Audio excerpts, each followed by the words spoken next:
சந்திப்பது இலங்கையின் முதல் தர செய்தி வல்லுநரான நியூஸ் ஃபர்ஸ்டின் பின்னிரவு பிரதான செய்தி அறிக்கையுடன் உங்களுடன் நான் தனுஷ்யா ஞானசேகரன். விரிவான செய்திகளுக்குள் செல்லும் முன்னதாக முதலில் இன்றைய நாளுக்கான தலைப்புச் செய்திகள்.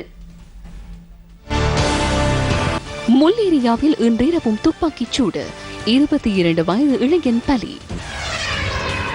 அமைச்சரவையின் எண்ணிக்கையை அதிகரிக்கும் அரசாங்கத்தின் முயற்சியை தோற்கடிப்பதாக மக்கள் விடுதலை முன்னணி தெரிவிப்பு. புதிய அரசியலமைப்பு தொடர்பில் பல்வேறு தரப்பினரும் கருத்து. சுயாதீன தொலைக்காட்சி நிறுவன வளாகத்தில் இன்றும் அமைதியின்மை. இனி விரிவான செய்திகள். முல்லேரியா அங்குட சந்தையில் இன்றிரவு நடத்தப்பட்ட துப்பாக்கி பிரயோகத்தில் இளைஞர் ஒருவர் உயிரிழந்துள்ளார். மோட்டார் சைக்கிளில் வந்த அடையாளம் தெரியாத இருவர் குறித்த இளைஞன் மீது துப்பாக்கி பிரயோகம் நடத்திவிட்டு தப்பிச் சென்றுள்ளதாக போலீஸ் ஊடக பேச்சாளர் போலீஸ் அத்தியட்சகர் ரோஹன் குணசேகர் தெரிவித்தார். சம்பவத்தில் 22 வயதான இளைஞரை உயிரிழந்துள்ளதாக அவர் கூறினார். சடலம் தற்போது கொழும்பு தேசிய வைத்தியசாலையில் வைக்கப்பட்டுள்ளது. துப்பாக்கி பிரயோகத்தை மேற்கொண்ட சந்தேக நபர்களை கைது செய்வதற்கான விசாரணைகள் ஆரம்பிக்கப்பட்டுள்ளன.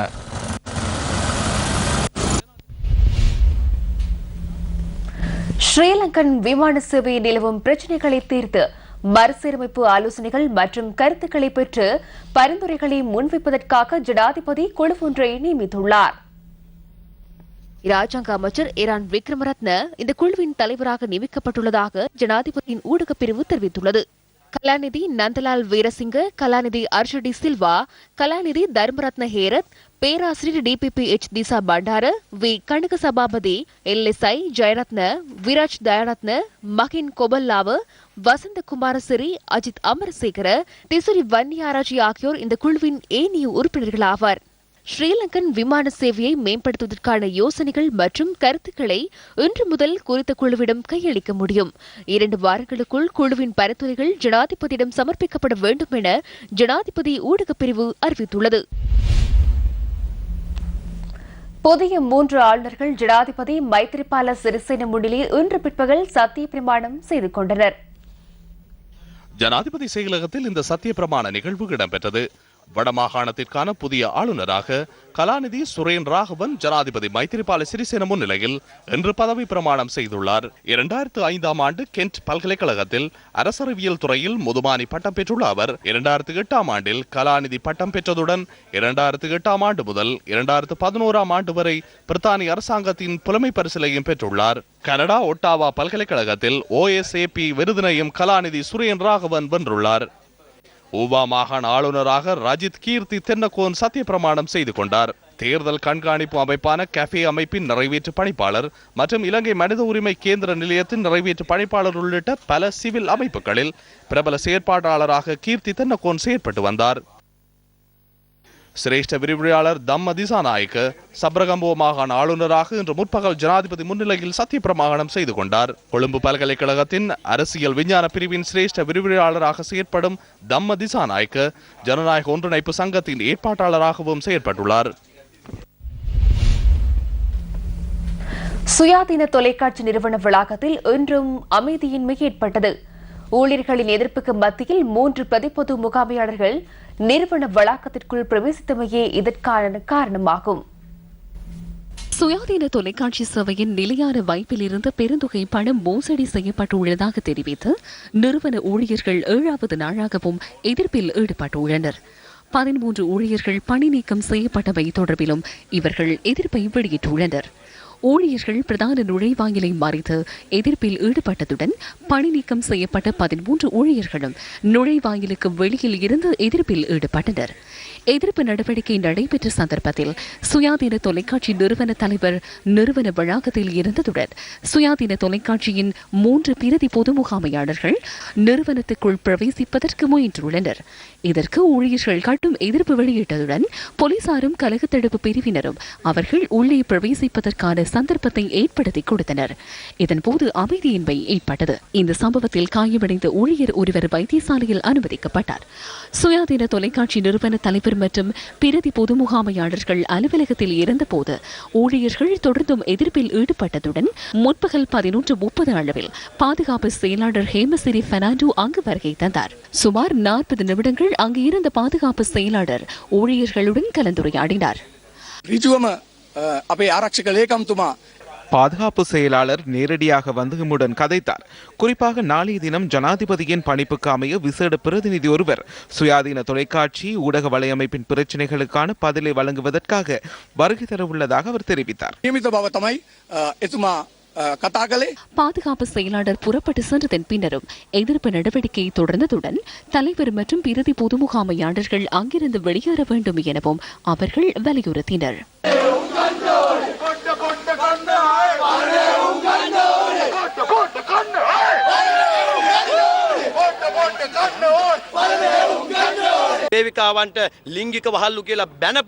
பெண் ஊழியர்களை பாலியல் அடிமைகள் என தூற்றிய இவ்வித தகமையும் இல்லாத 5 பிரதி பொது முகாமையாளர்களை அளித்துள்ளார்கள்.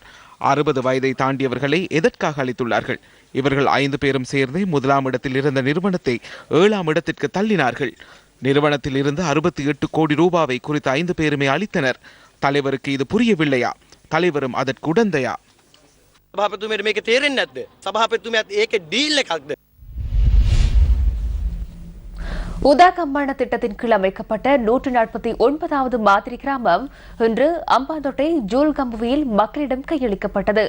ஐக்கிய தேசிய கட்சியின் பிரதித் தலைவரும் வீடமைப்பு நிர்மாணத்துறை அமைச்சருமான சஜித் பிரேமதாச தலைமையில் இந்த நிகழ்வு நடைபெற்றது. இந்த கிராமத்திற்கு சரணிகம உதாகம்மன என பெயர் சூட்டப்பட்டுள்ளது.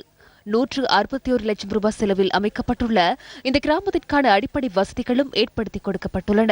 இந்த நிகழ்வையொட்டி வீட்டு உரிமை பத்திரங்கள் 150 குடும்பங்களுக்கான வீடமைப்பு கடன், 148 குடும்பங்களுக்கான சொந்த பேசு வீடமைப்பு கடன் என்பன வழங்கப்பட்டன. எதிர்வரும் வரவு செலவு திட்டத்தில் அமைச்சர் மங்கள சமரவீரவின் சக்திக்கு அமைய நாட்டில் உள்ள பட்டதாரிகளுக்கு கட்டாயமாக அரசு தொழிலை வழங்குவதனூடாக நியாயத்தை பெற்றுக் கொடுப்போம் என்பதை இந்த சந்தர்ப்பத்தில் கூறுகின்றேன்.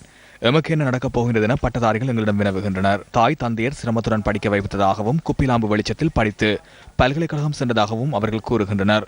பட்டப்படிப்பை பூர்த்தி செய்தாலும் தமது எதிர்காலம் என்னவென என்று வேலையேற்ற பட்டதாரிகள் கவலையடைகின்றனர். அந்த கவலையில் உள்ள வேலையேற்ற பட்டதாரிகளுக்கு ஒரு விடயத்தை கூறுகின்றேன். யார் உங்களை கவனத்தில் கொள்ளாவிட்டாலும் நல்லாட்சி அரசாங்கத்தின் ஜனாதிபதி, பிரதமர் மற்றும் நிதியமைச்சர் ஆகியோர் இந்த முறை வரவு செலவு திட்டத்தில் தொழில்களை வழங்குவார்கள் என்பதை கூறுகின்றேன்.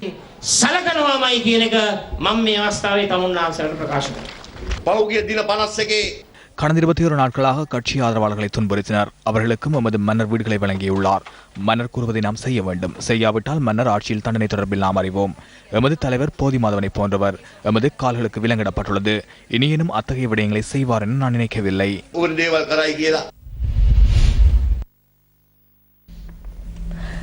தெய்வநாயகம் பிள்ளை ஈஸ்வரன் இறுதியாக எழுதிய கல்லில் உதித்த கருணாமூர்த்தி நூல் மும்மொழிகளிலும் நேற்று கொழும்பில் வெளியிட்டு வைக்கப்பட்டது.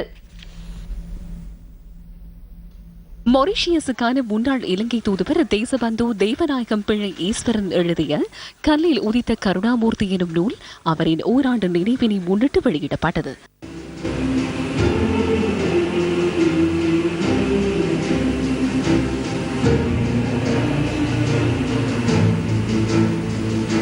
குருநாகல் ராம்படுகலையில் அமைந்துள்ள சமாதி புத்தரின் ஸ்தல வரலாறு இந்த நூலில் உள்ளடக்கப்பட்டுள்ளது.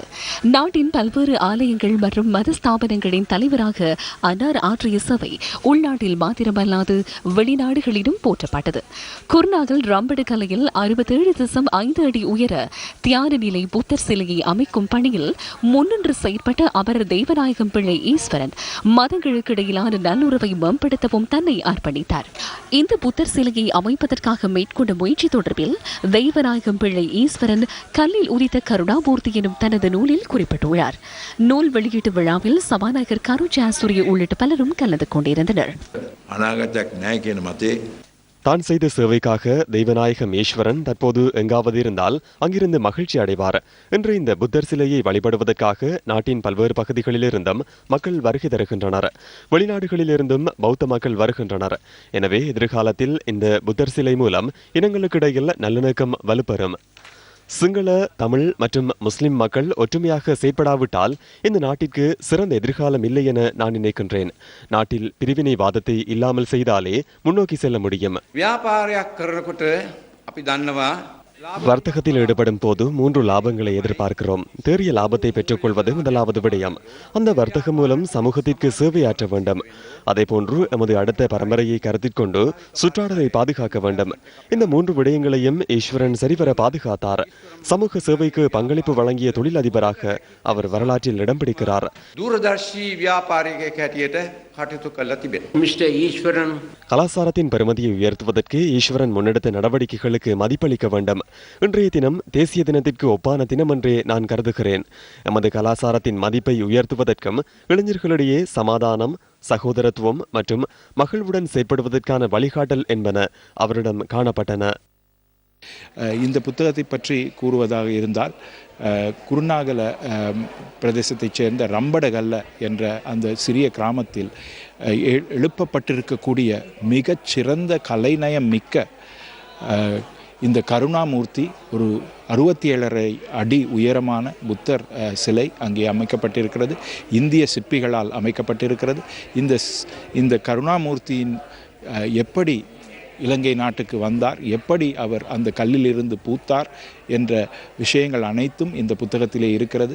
இதை படிப்பதன் மூலம் மக்கள் அனைவரும் பயன்பெறுவது மட்டுமல்லாமல் எல்லோரும் சென்று இந்த புத்தகத்தை, இந்த புத்தரை தரிசிக்க வேண்டும், இந்த குருநாகலில் இருக்கக்கூடிய புத்தரை தரிசிக்க வேண்டும் என்பதே திரு ஈஸ்வரனுடைய அவாவாக இருந்தது. 3 மொழிகளிலும் இந்த புத்தகம் ஒரே புத்தகமாக வெளிவந்திருப்பது இன்னும் சாலச் சிறப்பானது. இலங்கையில் உள்ள பல்வேறு அமைப்புகளில் உயர் பதவிகளை வகித்து நாட்டு மக்களுக்கு பல்வேறு சேவைகளை ஆற்றிய தெய்வநாயக பிள்ளை ஈஸ்வரன் சிங்கப்பூரில் கடந்த வருடம் ஜனவரி 6ஆம் தேதி தனது 75வது வயதில் இறைவனடி சேர்ந்தார். வீடமைப்பு நிர்மாணத்துறை அமைச்சின் உபகாரியாலயம் அம்பாறை திருக்கோவில் பகுதியில் இன்று திறந்து வைக்கப்பட்டது. இந்த நிகழ்வில் கலந்து கொண்ட பாராளுமன்ற உறுப்பினர் கோடீஸ்வரன் இவ்வாறு கருத்து தெரிவித்தார். சிறந்த அமைச்சர் சஜித் பிரேமதாஸ் அவர்கள் உண்மையிலே பாராட்டுக்குரியவர், பெருமைக்குரியவர். நாட்டின் மக்களிலே, ஏழை மக்களிலே மிகவும் அக்கறை கொண்டு செயற்படுகின்ற ஒரு பெரும் தலைவனாக நான் அவரை பார்க்கின்றேன். கௌரவ முன்னாள் ஜனாதிபதி பிரேமதாஸ் அவர்கள் இந்த நாட்டிலே வீடமைப்பு துறையிலே பாரிய புரட்சியை ஏற்படுத்தியவர். வீடற்றவர்களுக்கு வீட்டை கொடுத்து ஒளிமயமான வாழ்க்கை ஏற்படுத்தியவர். அப்படிப்பட்ட அந்த தந்தையின் வழியிலே வந்த எங்களது கௌரவ அமைச்சர் அவர்கள் சஜித் பிரேமதாஸ் அவர்கள் உண்மையிலே பாராட்டுக்குரியவர். அவரது அண்மை கால செயற்பாடுகள் அனைத்தும் மிகவும் மாபெரும் சக்தியாக வளர்ச்சி அடைந்திருக்கின்றது. மக்களின் வாழ்க்கையிலே ஒளியை ஊட்டுகின்ற, ஒளிமயமான வாழ்க்கையை ஏற்படுத்துகின்ற மாபெரும் தலைவராக சஜித் பிரேமதாஸ் அவர்கள் காணப்படுகின்றார். எதிர்காலத்திலே இந்த நாட்டை ஆளுகின்ற தனித்துவமான திறமைமிக்க ஒரு தலைவனாக சஜித் பிரேமதாஸ் அவர்கள் விளங்குகின்றார். அவரின் கரத்தை நாங்கள் பலப்படுத்த வேண்டிய கடமைப்பாடங்கள் அனைவருக்கும் இருக்கின்றது. உண்மையிலே ஏற்ற தாழ்வு அற்ற முறையிலே, ஜாதி பேதமற்ற முறையிலே, ஏழை பணக்காரன் என்ற அந்த வேறுபாடு அற்ற விதத்திலே அனைத்து மக்களுக்கும் சேவை செய்ய வேண்டும் என்ற அந்த எண்ணப்பாடோடு செயற்படுகின்ற ஒரு பெரும் தலைவனாக கௌரவ சஜித் பிரேமதாஸ் அவர்கள் இருக்கின்றார்கள். நாங்கள் கேட்கின்ற விடயங்களை இல்லை என்று சொல்லாமல் செய்கின்ற ஒருவராக இருக்கின்றார். அமைச்சரவையை 30ஐ விட அதிகரிப்பதற்கு முயற்சித்தால் அதற்கு எதிராக மஹிந்த ராஜபக்சவுடனேனும் இணைவதற்கு தயார் என மக்கள் விடுதலை முன்னணி இன்று அறிவித்தது. 19வது திருத்தத்திற்கு அமைய மிகவும் தெளிவாக 30ஆக மட்டுப்படுத்தப்பட்டுள்ளது. ஐக்கிய தேசிய கட்சியின் ரணில் விக்ரமசிங்க உள்ளிட்டவர்கள் முஸ்லிம் காங்கிரஸ் உறுப்பினர் மற்றும் வேறு யாரையேனும் இணைத்துக் கொண்டு இதனை தேசிய அரசாங்கமாக காண்பிக்கும் வெட்கமற்ற முயற்சியில் ஈடுபடுகின்றனர். அதனை மக்கள் விடுதலை முன்னணியைச் சேர்ந்து நாம் கண்டிக்கின்றோம். அத்தகைய விடயத்தை பாராளுமன்றத்தில் நிறைவேற்றுவதற்கு முயன்றால் நாம் எந்த ஒரு சக்தியுடன் இணைந்து அதனை தோற்கடிப்பதற்கு தயார். அதற்கு மஹிந்த ராஜபக்ச இணங்கினால் அவருடன் இணைந்தேனும் தோற்கடிப்பதற்காக நாம் பேச்சுவார்த்தை நடத்துவதற்கும் தயார்.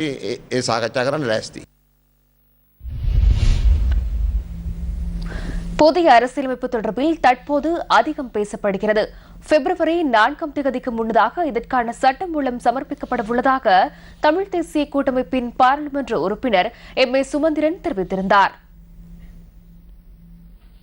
புதிய அரசியலமைப்பு சட்டமூலத்துக்கான வரைவை தயாரிப்பதற்காக அண்மை காலமாக சில குழுக்கள் நியமிக்கப்பட்டதுடன் உபக்குழு அறிக்கைகள் சிலவும் நடவடிக்கை குழுவின் இடைக்கால அறிக்கையும் ஏற்கனவே பகிரங்கப்படுத்தப்பட்டுள்ளன.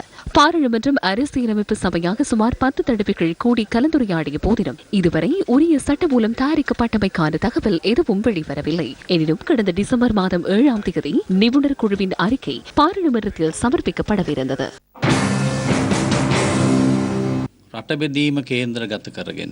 நாட்டை பிளவுபடுத்தும் வகையில் தயாரிக்கப்பட்டுள்ள சட்டங்களினூடாக இறுதியில் நாடு 9 நாடுகளாக பிளவுபடும். அரசியலமைப்பின் ஊடாகவே பிரித்து வழங்கப்படும். ஆகவே ஒருபோதும் இந்த நடவடிக்கை நல்லிணக்கத்திற்கு வழிவகுக்காது. தமிழ் தேசிய கூட்டமைப்புக்கு வழங்கிய வாக்குறுதிகளினாலேயே பிரதமர் ரணில் விக்ரமசிங்கே அவசரமாக இதனை செய்வதற்கு முனைகின்றார். தேர்தல் வாக்குறுதி எதற்காக வழங்கப்படுகின்றது? அதிகாரத்தை பெறுவதற்கு அதிகார மோகத்தினாலேயே வழங்கப்படுகின்றது. அதிகார மோகம் காரணமாக முழு நாட்டையும் அடிமை தேசமாக மாற்றுவதற்கான கொள்கை வகுக்கப்பட்டுள்ளது. ප්‍රතිපත්ති සැලසුම් කල්ලා අවසන්. මේක හැංගි හොරා කිරීමේ අවශ්‍යතාවයක් තියෙනවා. இதனை மறைமுகமாக செய்ய வேண்டிய தேவை உள்ளது. துரதிருஷ்டவசமாக தீர்மானங்களை எடுத்து செயலாற்றக்கூடிய அரசாங்கம் ஒன்று நாட்டில் இல்லை. வேறு சக்திகளுக்கு அடிபணிந்து குறிப்பாக தமிழ் தேசிய கூட்டமைப்பின் பாராளுமன்ற உறுப்பினர் சுமந்திரனின் செயற்படுகின்ற விதத்தை முழு நாடும் கண்டது. அவர் வழிநடத்தும் அரசாங்கமே உள்ளது. இந்த அரசாங்கத்தை ஆட்சிக்கு கொண்டு வருவதற்காக பாடுபட்ட உள்நாட்டு வெளிநாட்டு சக்திகளை திருப்தியடைய செய்வதற்கான திட்டத்தையே தயாரித்து தற்போது நடைமுறைப்படுத்துவதற்கு முயற்சிக்கின்றனர்.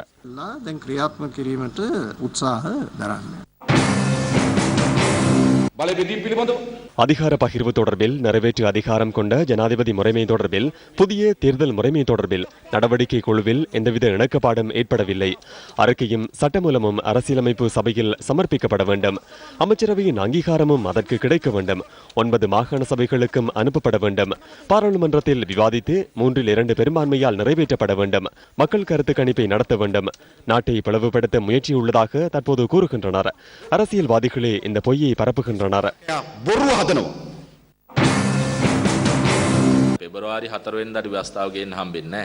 பிப்ரவரி 4ஆம் தேதியாகும் போது அரசியலமைப்பை கொண்டு வர முடியாது.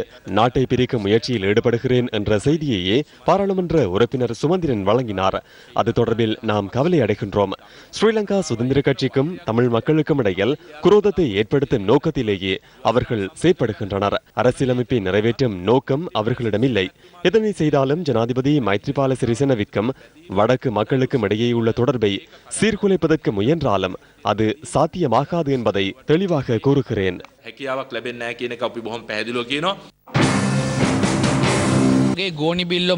பூதங்களை உருவாக்கி இருப்பை தக்க வைக்க முயற்சிக்கின்றனர்.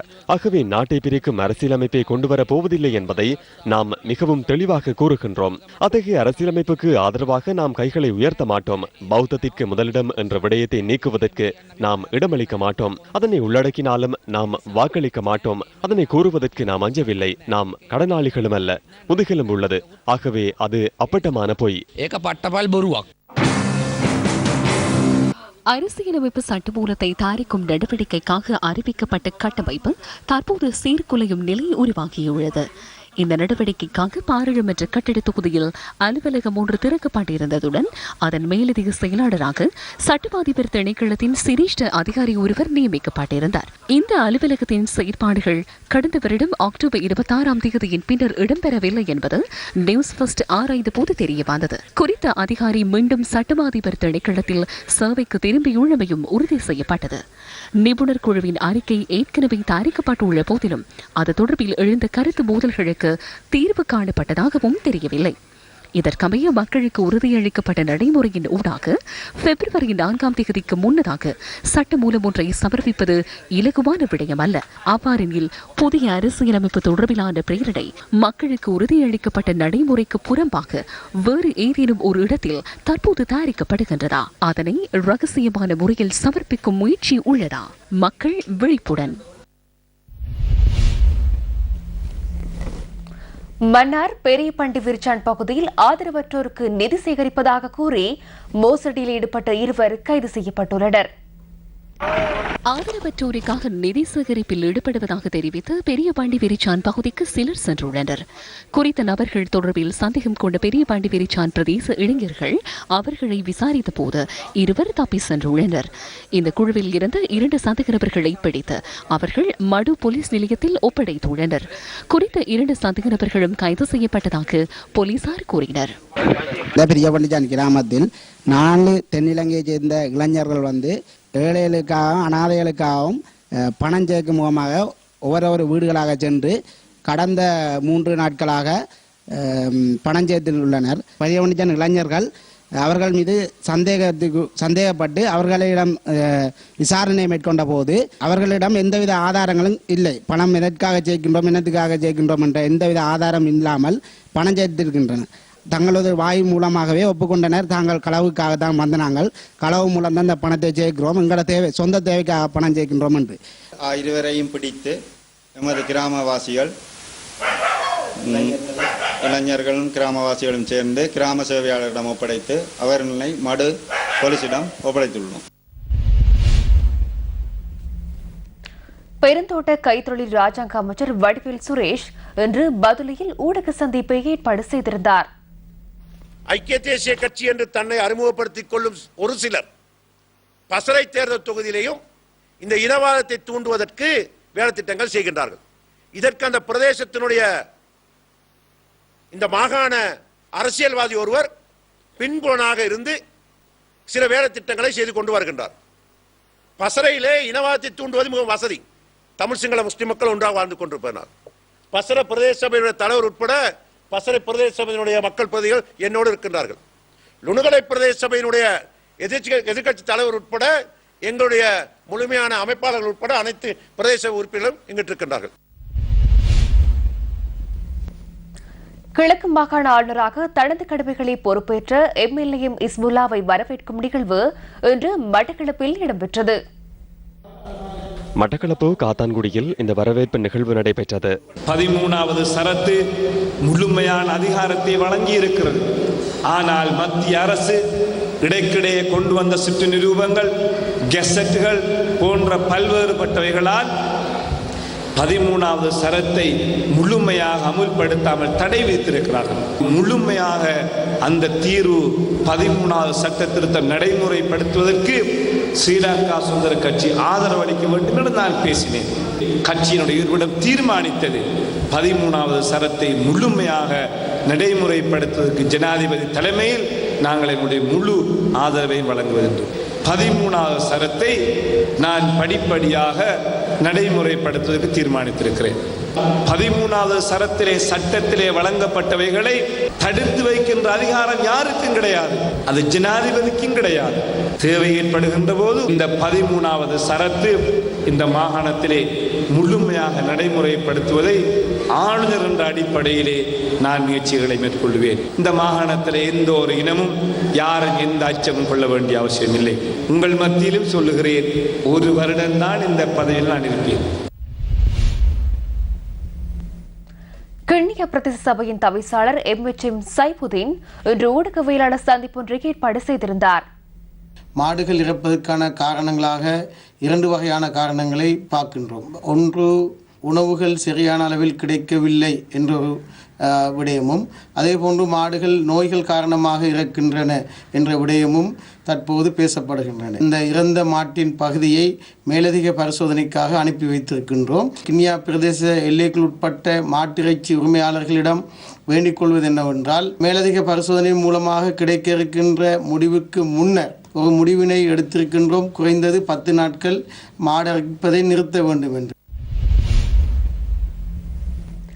கிளிநொச்சி மலையாளபுரம் பகுதியில் கிணற்றில் விழுந்து 10 வயது சிறுமி உயிரிழந்ததாக கூறப்படும் சம்பவம் தொடர்பில் போலீசார் விசாரணைகளை ஆரம்பித்துள்ளனர்.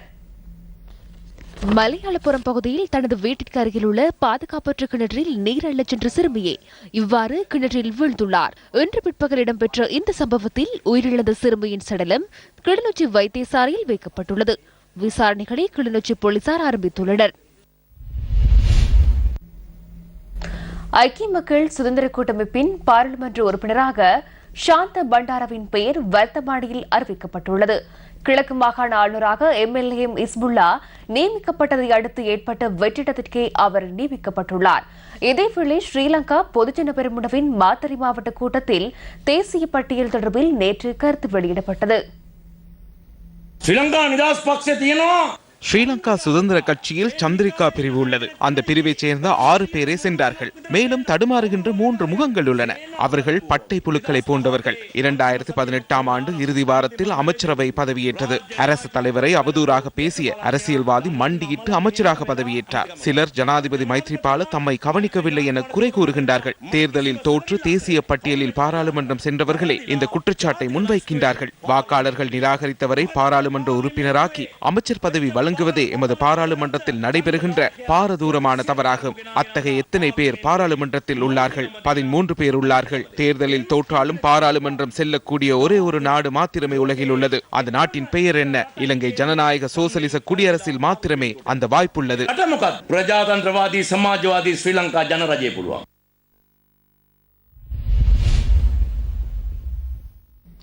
கண்டி, அக்குரானை, யாழுகாவையில கிராம மக்கள் இன்று ஆர்ப்பாட்டத்தில் ஈடுபட்டனர். அக்குரானை பிரதேச சபைக்குட்பட்ட பகுதிகளில் சேகரிக்கப்படுகின்ற குப்பை தமது கிராமத்தில் கொட்டப்படுவதற்கு எதிர்ப்பு தெரிவித்து யாழுகாவையில கிராம மக்கள் ஆர்ப்பாட்டத்தில் ஈடுபட்டனர். கடந்த ஒரு தசாப்த காலமாக தமது கிராமத்திலேயே குப்பை கொட்டப்பட்டு வருவதாக ஆர்ப்பாட்டக்காரர்கள் இதன்போது குற்றம் சுமத்தியுள்ளனர். கடந்த ஒரு தசாப்த காலமாக தமது கிராமத்திலேயே குப்பை கொட்டப்பட்டு வருவதாக ஆர்ப்பாட்டக்காரர்கள் இதன்போது குற்றம் சுமத்தியுள்ளனர். குறித்த பிரதேசத்தில் குப்பைகளை கொட்டுவதால் தாம் பல சுகாதார பிரச்சினைகளை எதிர்கொள்வதாக இதன்போது ஆர்ப்பாட்டக்காரர்கள் தெரிவித்தனர்.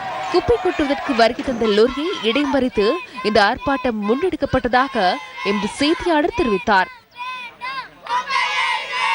கூர்ணை பிரதேச சபை இந்த பிரதேசத்திலே தமிழர்கள் செறிந்து வாழும் இந்த பிரதேசத்திலே 25 வருடங்களாக இந்த குப்பையை கொட்டி கொண்டிருக்கிறார்கள். இங்கே பல வியாதிகளையும் பல இன்னல்களையும் நாங்கள் சந்தித்திருக்கிறோம். எந்த விதமான நன்மையுமே கிடைக்கவில்லை. பெரிதான ஒரு மழை பெஞ்சா இந்த கிராமத்தில் இருக்க முடியாது.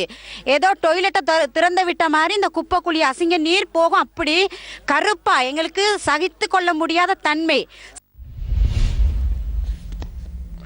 பெருந்தோட்ட தொழிலாளர்களுக்கு 1000 ரூபாய் அடிப்படை சம்பள உயர்வு கோரி அக்கரப்பத்தனையில் ஒருவரால் ஆரம்பிக்கப்பட்ட கவனஈர்ப்பு நடவடிக்கை இன்று 3வது நாளாகவும் தொடர்கின்றது. அக்கரப்பத்தனை நகர சித்தி விநாயகர் ஆலயத்தில் கடந்த சனிக்கிழமை முதல் இந்த கவனஈர்ப்பு நடவடிக்கை இடம்பெற்று வருகின்றது. சுப்பையா சத்யேந்திரா என்பவரால் இந்த கவனஈர்ப்பு நடவடிக்கை தொடர்ந்து முன்னெடுக்கப்பட்டு வருகின்றது. இவர் 108 மணித்தியாலங்கள் வரை பூஜை வழிபாடுகளில் ஈடுபடுவதாக எமது செய்தியாளர் தெரிவித்தார். கடந்த 150 தினங்களாக தொடர்ந்து தோட்ட தொழிலாளர்களின் வேதனை சம்பந்தமாக போராட்டங்கள் நடைபெற்றாலும் அந்த போராட்டங்கள் கொச்சப்படுத்துவதாக எனக்கு தெரிகின்றது. 225 பாராளுமன்ற உறுப்பினர்களும் ஜனாதிபதியும் இதற்கு பொறுப்பு கூற வேண்டும். எனது 108 மணித்தியாலம் பூர்த்தி வரும் நிலையில் நான் என்ன செய்வேன் என்பதை நாளைய தினம் நான் அறிவிக்க காத்திருக்கிறேன். தற்சமயம் என்னை நான் இவரிடத்திலே தீக்குளிக்கவும் தயாராக இருக்கின்றேன். இந்த மக்களை தொடர்ந்து எவரும் ஏமாற்றக்கூடாது. இத்துடன் நியூஸ் ஃபர்ஸ்டின் பின்னிரவு பிரதான செய்தி அறிக்கை நிறைவடைகின்றது. வணக்கம்.